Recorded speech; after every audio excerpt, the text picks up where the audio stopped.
สบายดีพ่อแม่พี่น้องป้าสุขสุขคนมาเด้อพี่น้องเลยคิดเฟื่อแสบๆน้ำกันคือเก่าพี่น้องเลยโอ้ยเฟื่อแสบเตรียมพักหลายๆนะพี่น้องเนาะมาแสบๆสาวัดเลยพี่น้องเอ้ยอุ้ยหิวจนมือสั่นพี่น้องเอ้ยสั่นรอแดดๆข่อยก็ดีแสบเลยพี่น้องเอ้ยก็ต้องปรุงยังไงเพราะว่าปรุงมาแล้วมาแสบๆกัน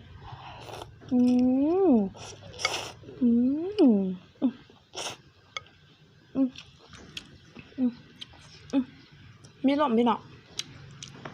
ลมพัดผมข่อย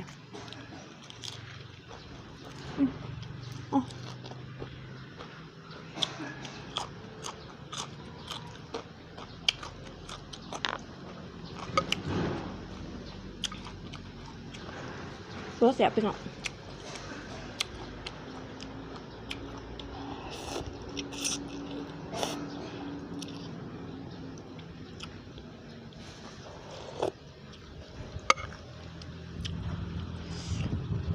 แสบคือเก่า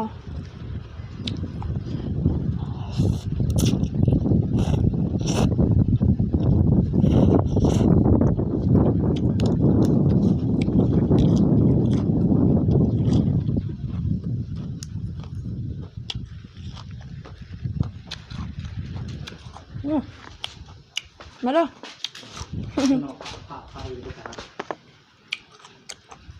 พาคลิป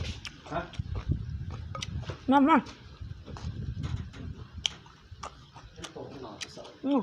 ผ่าปะ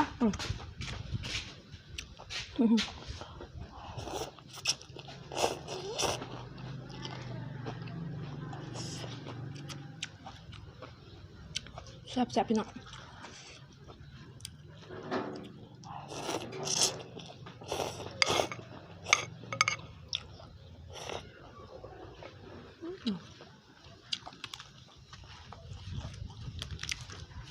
แกมพักหลายๆ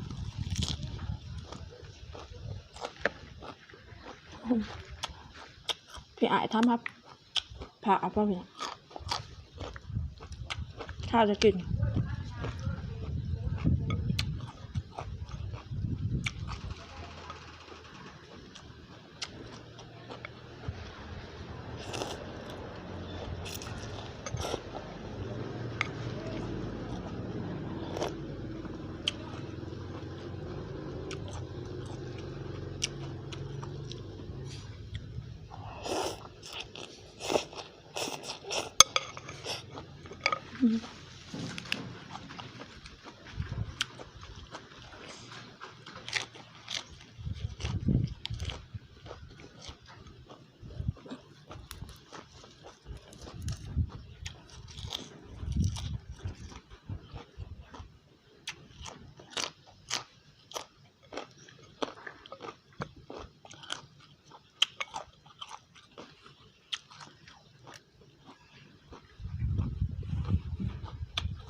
ชอบแล้วพี่น้อง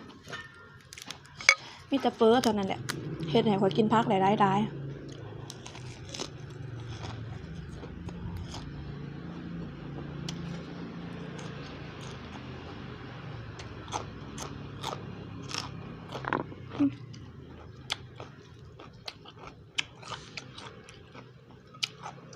ประเภทเส้นพี่น้อง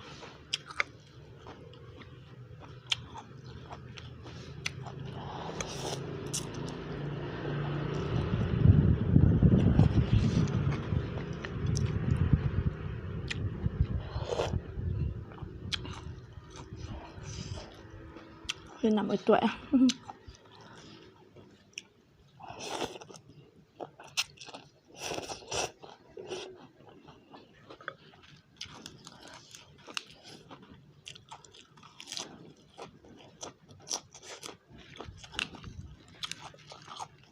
เป็นตอนหิว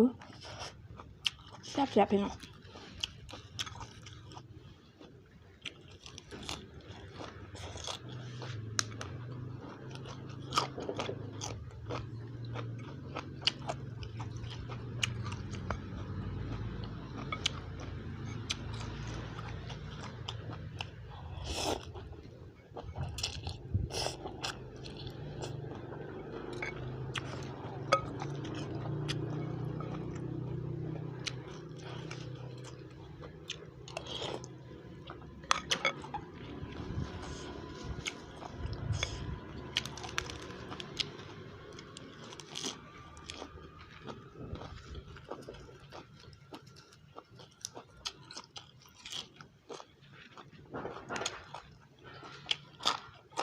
มันแดดอยู่แต่ไม่ร่ม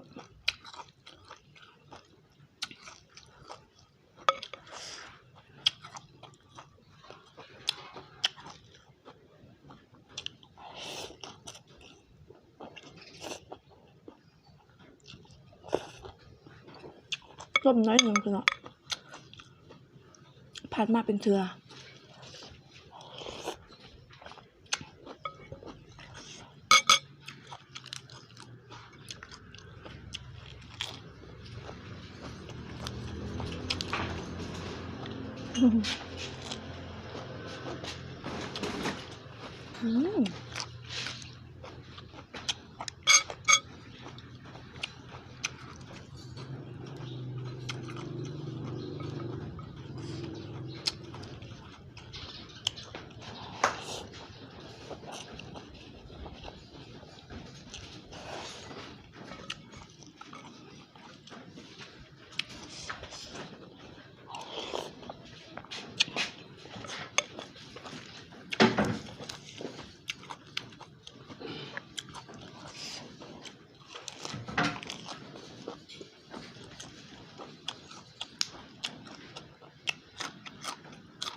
สลัดมาแต่บานอายกว่าพี่เนาะ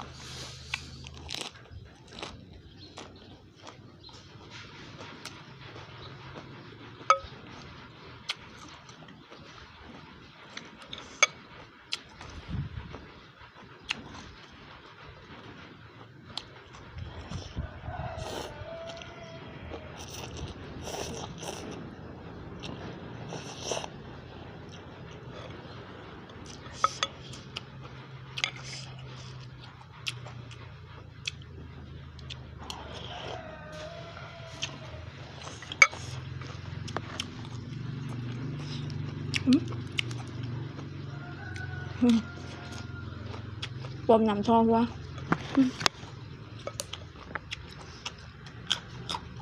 โอ้ยสามอันก็ดิอันก็สาม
ยอดคนดูยอดคนติดตาม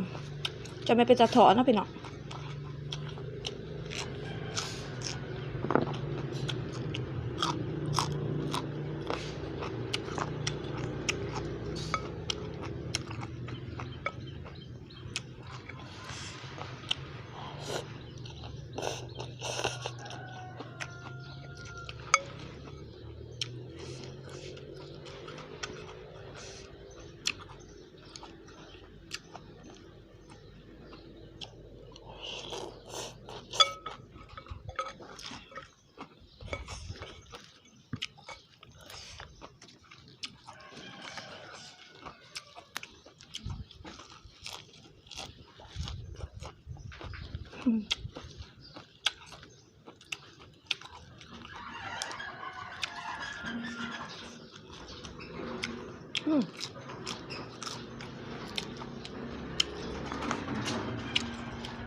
ก็นะ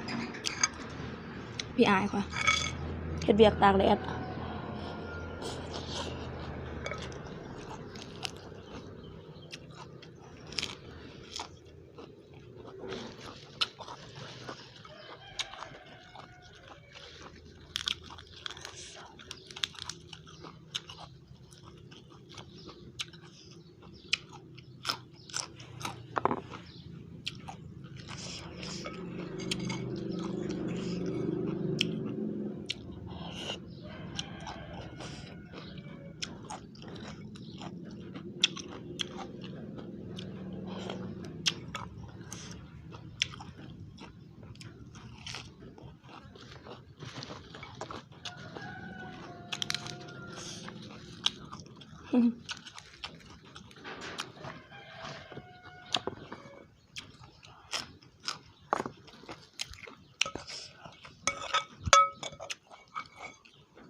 ไม่วางเลยอ่ะ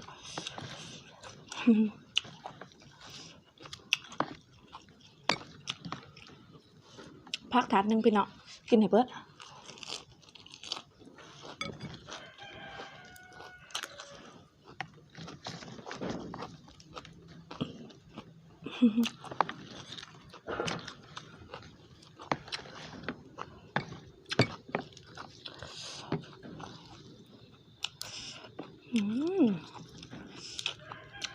กินให้อิ่มพักแม่พี่เนาะ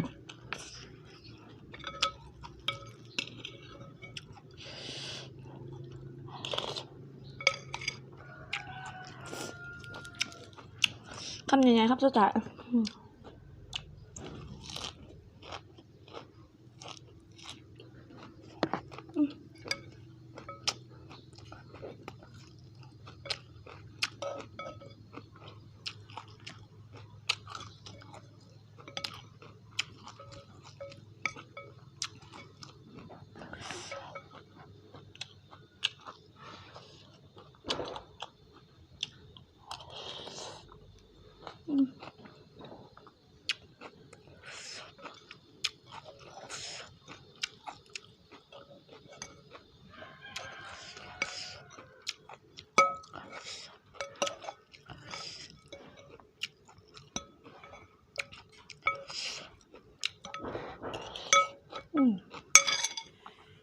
เมื่อแต่เป็นเนาะ